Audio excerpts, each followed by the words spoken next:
Alors, quelle enquête je serais susceptible de mener à travers la performance par rapport au discours scientifique? C'est ça. Enquête est peut-être un mot un peu fort.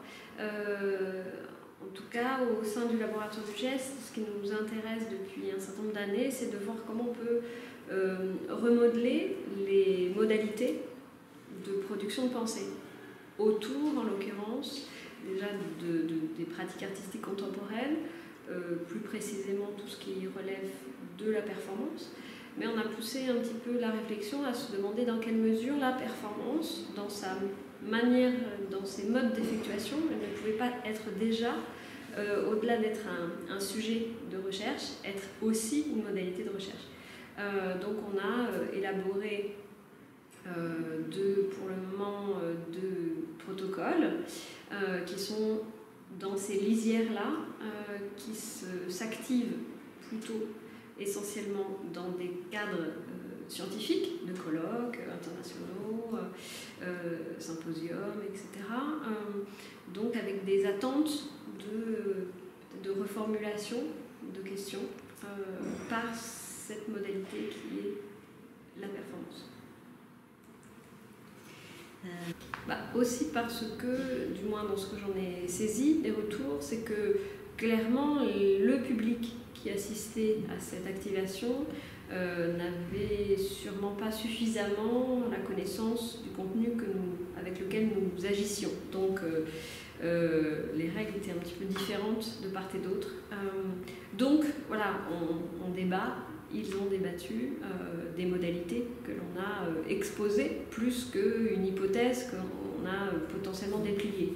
Puisque le principe de ce premier dispositif, qui est le corpus vivant, est une performance en direct qui consiste à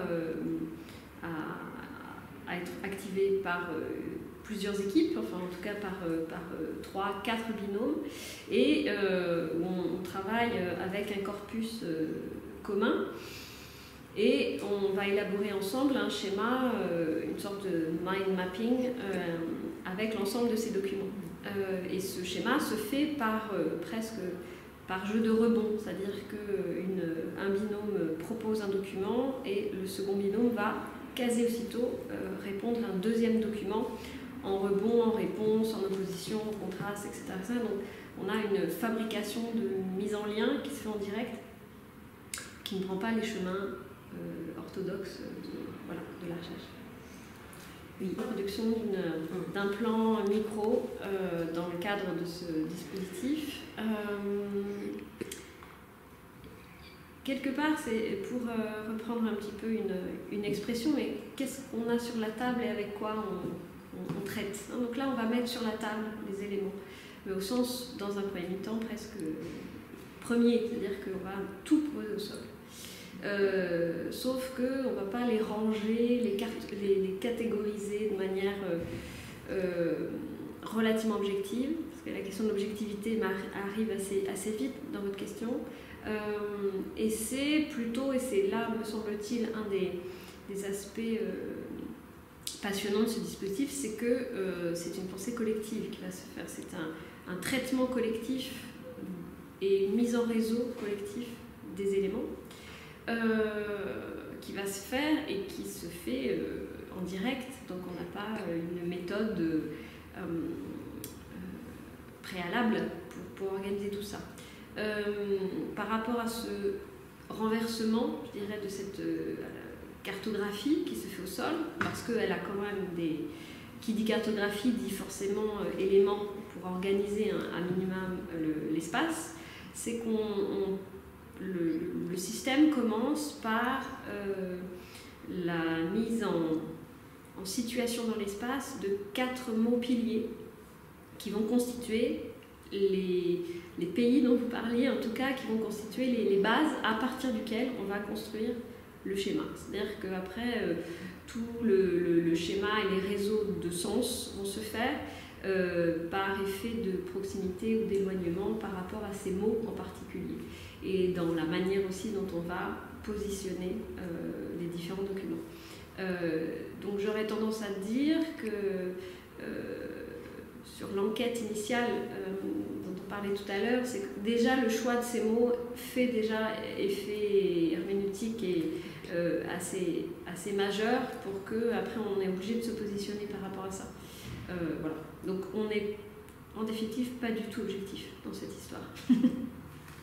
Par rapport au jeu ou à un effet peut-être de compétition, alors pas du tout, c'est-à-dire que autant je précisais tout à l'heure que toute l'activation se fait véritablement en direct, qui suppose nécessairement une écoute, puisqu'on va nécessairement écouter et répondre à partir de la proposition précédente.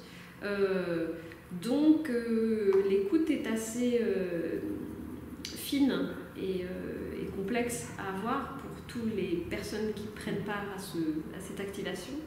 Il n'y a pas du tout d'effet de compétition, c'est juste est-ce que j'ai bien entendu ce que tu m'adressais pour que je puisse être en capacité de te répondre quelque chose qui soit pertinent, sans savoir si la pertinence va être comprise de l'autre côté, puisque c'est pas un dialogue, c'est quelque chose qui circule, c'est-à-dire que à partir de la réponse que j'aurais pu produire, eh bien, ce n'est pas la même personne qui va me répondre, mais c'est encore une autre personne. Donc, du coup, le dialogue est un peu...